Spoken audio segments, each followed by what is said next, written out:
Hi, Rachel Mead here. Thanks for joining me today while we take a look at this ACT English question.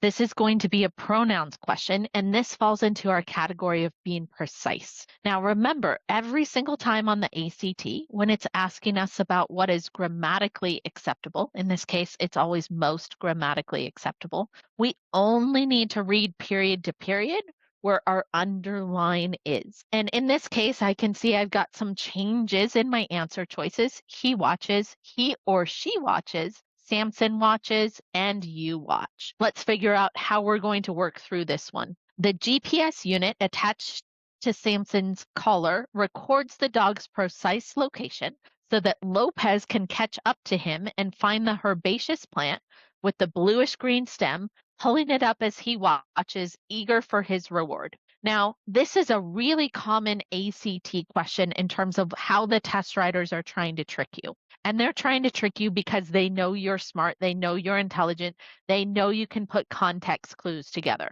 So if we've got Samson, who is this dog, and Lopez, who's catching up with him and going to come through and pull up this plant, we know that Samson is the one watching, because if we stay literal, and we have to do that, pulling it up, well, a dog can't pull something up, right? They can't grip. They can dig something up, but the test here isn't saying dig it up, they're saying pull it up. So it has to be the person Lopez that's doing it in this case. And therefore, we can put the clues together that Samson's watching and he's eager for his reward. Hey, owner, I did my job. Give me a treat, right? But in this case, even though this seems correct, it is not precise. And the reason why it's not precise is from a grammatical perspective, this pronoun is supposed to replace the noun that's closest to it, which in this case would be Lopez. Well, Lopez isn't the one watching. So while we can put the clues together that we know we're supposed to be talking about the dog here, grammatical reference is back to Lopez. So I need to eliminate answer choice F. I'm also going to get rid of J because the reader should never be inside the question when we're dealing with the ACT.